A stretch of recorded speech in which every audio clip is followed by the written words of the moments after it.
Beshem Hashem Naasev Natzliach, nous poursuivons aujourd'hui notre étude dans le chapitre 5 de Pirkei Avot, au niveau de la Mishnah 20, Mishnah Chaf, Yehuda ben Tema Omer. Yehuda ben Tema nous dit, Eveaz Kanamer, soit rigide et peut-être même effronté comme la panthère, Vekal Kanesher, et léger comme l'aigle, Veratz Katsevi, et aussi rapide que le cerf, et Gibor Kahari, et puissant et fort comme le lion, la Asor et Tzanavicha Shabbat Shamayim, pour réaliser la volonté de ton Père qui se situe dans les cieux, Akadosh Baruch Hu.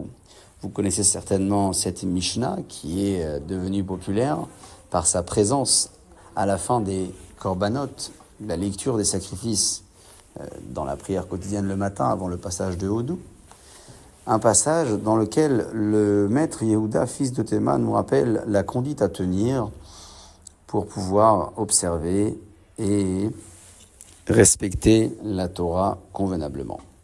Détaillons à présent les propos que tenait le maître de la Mishnah. Il rappelle que tout homme doit trouver en juste équilibre dans sa conduite et dans sa tenue un esprit de rigueur comme un esprit de légèreté, un esprit d'effronterie quelque part qui n'est pas ici employé sous la forme péjorative, puisqu'il s'agira d'encourager toute personne à aller poser la question à son maître lorsqu'il n'a pas compris, puisque celui qui a honte n'apprend pas, et en même temps être léger comme l'aigle, c'est-à-dire de pouvoir revenir et réétudier les propos qu'ils ont déjà étudiés, et toujours avec beaucoup de légèreté, c'est-à-dire sans considérer que c'est un poids et une tâche lourde à réaliser compte tenu du fait qu'on l'a déjà fait une première fois. Non, il faudra avoir ici donc l'attitude du Nécher, c'est-à-dire cette légèreté dans l'action et cette accessibilité que l'on mettra donc à profit de l'étude de la Torah. Pour les éléments qui suivent, le maître parlait de la rapidité comparée à celle du cerf en référence à la tenue à avoir lorsqu'il y a lieu de réaliser une mitzvah. Il faudra courir pour pouvoir pratiquer et l'observer. Être fort comme un lion ne fait pas référence à la force physique. On parle ici à la force plus intellectuelle et spirituelle de celui qui saura maîtriser son mauvais penchant face à la Avera et qui aura donc réalisé son devoir de combler la volonté de Dieu, combler donc le devoir qui lui a été imposé au travers de toutes les mitzvot qu'il aura su pratiquer dans les conditions évoquées. Lui-même, ce maître disait que celui qui était effronté mérite le Gehinnom, alors que celui qui vit avec une forme d'humilité et de honte se dirigera au Gan Eden. Que la volonté soit devant toi, Kadosh Baruch Hu, que tu construises ta ville rapidement et que tu puisses nous accorder une part dans ta Torah. Vous découvrez, comme moi, que dans la fin de cette Mishnah, le maître parle de l'effronterie, mais d'une manière un peu différente. Au départ, il disait « Soyez le Haz Kanamer », c'est-à-dire ayez cette effronterie-là pour pouvoir apprendre sans avoir honte de poser la question. Et plus tard, ce même maître donc nous indique que celui qui a Aspanim ira au Gehinnom. On parle ici donc d'une effronterie qui est évidemment péjorative, celui qui ne sait pas maîtriser ses mots et qui dirait peut-être tout ce qu'il pense et qui n'aurait pas de frontières finalement dans son comportement, dans sa tenue. Celui-ci donc mérite le Gehinnom, mais à l'opposé, celui qui vit avec beaucoup d'humilité et de honte mérite donc une place dans le Gan Eden.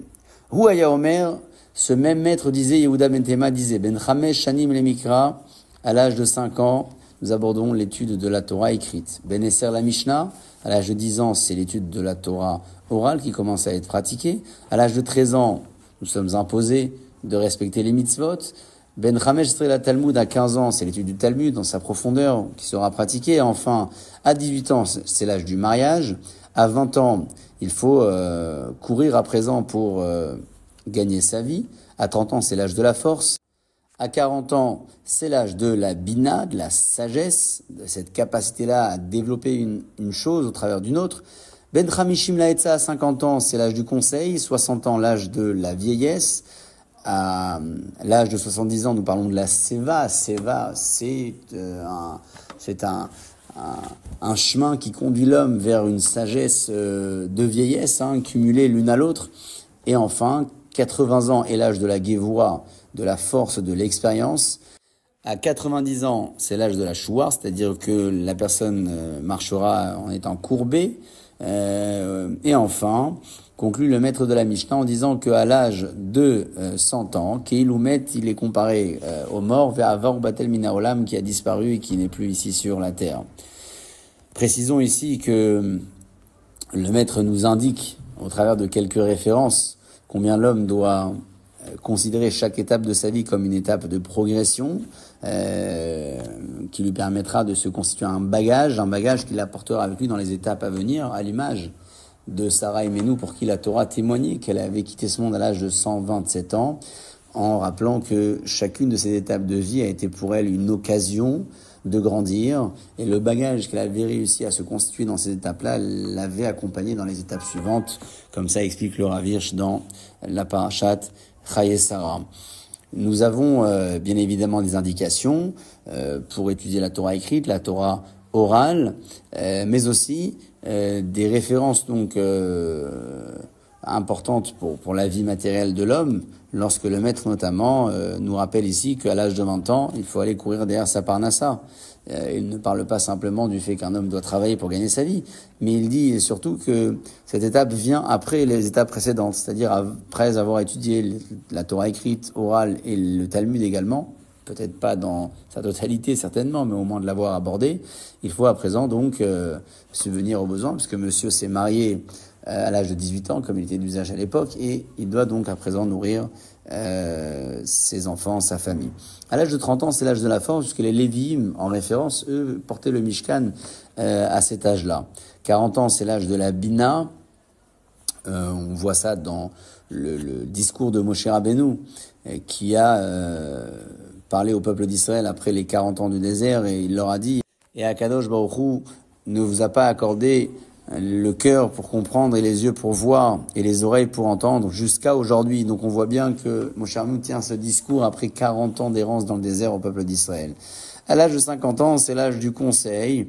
C'est ce qu'on voit toujours dans les Lévi'im qui arrêtaient leur service à l'âge de 50 ans, mais qui servaient donc de conseil à leurs frères qui étaient encore actifs. Et enfin, 60 ans, l'âge de la vieillesse, qui est en soi la première étape où l'homme commence à accéder à ce qu'on appelle l'étape de l'expérience, parce qu'il a déjà acquis son bagage, et c'est maintenant qu'il va le mettre à profit autour de lui. Et enfin, pour les dernières tranches, le maître de la Mishnah a rappelé combien cette sagesse et cette vieillesse se cumulaient au fil de l'âge et jusqu'à la fin de la vie de l'homme. Passons à présent à la lecture de la Mishnah 22, Mishnah Chav Bet. Ben Bagbag Omer, Ben Bagbag nous dit, à Forba va Forba, retourne la Torah dans tous les sens, des là-bas, puisque tout est à l'intérieur, ou va Techézé à l'intérieur, tu verras, Vesiv ou Vleba. Vesiv ou Vleba, c'est-à-dire que même lorsque tu seras à l'âge de la vieillesse et de la sagesse, ne t'en détache pas au Minala Tezoua. Il faut pas que tu t'écartes de son chemin et te dire tiens j'ai maintenant étudié la Torah et je vais aborder d'autres sciences et d'autres cultures qui sont donc pas en conformité avec les textes de la Torah. She'en lecha midatova emena, parce qu'il n'y a pas de conduite et de code éthique plus belle et plus agréable que la Torah. Voici le propos que tient le maître dans la Mishnah 22. Pour la dernière Mishnah du chapitre, Ben Hehe Omer, les Gra, disait donc le maître que le mérite est proportionnel à l'effort, et plus l'homme s'efforce, plus son mérite sera grand. On ne parle pas bien évidemment du mérite de la mitzvah elle-même, puisque on ne connaît pas le mérite de chaque mitzvah. Nous parlons du mérite que l'homme reçoit sur l'effort de la mitzvah. C'est-à-dire qu'il y a le mérite de la mitzvah et le mérite également de l'effort qui a été nécessaire pour la mitzvah. C'est ainsi d'ailleurs que le Chavetz Chaim expliquait le propos de Rabbi Nehunya ben Akana dans la prière de conclusion après l'étude de la Torah. Disait donc le Chavetz Chaim dans cette prière-là, c'est noté que nous efforçons et nous recevons un mérite, et puis eux s'efforcent et ne reçoivent pas de mérite. Disait le Chavetz Chaim que eux s'efforcent certes dans leurs activités et ils reçoivent un salaire pour leurs activités, mais ils ne reçoivent pas de salaire sur l'effort qui a été nécessaire pour la mettre en œuvre. Alors que dans la Torah, à nous, Hamelim ou Mekablim Sachar, nous recevons un mérite, non seulement sur la mitzvah, mais aussi sur le Ramal, c'est-à-dire sur l'effort qui a été nécessaire. Et plus ça a été difficile de l'étudier, de l'observer, plus la mitzvah aura une dimension importante et le mérite que la personne qui l'a observé recevra sera non seulement un mérite de mitzvah, mais aussi un mérite lié à l'effort. Ça correspond donc parfaitement aux propos que tient Rashi au début de la paracha de Bechukotai en disant que cette indication du premier verset nous disant que si nous suivons les préceptes de la Torah, nous allons mériter des pluies en leur temps, fait référence à celui qui s'efforce d'étudier la Torah et de l'observer. Baruch Adonai Le'olam, Amen ve Amen.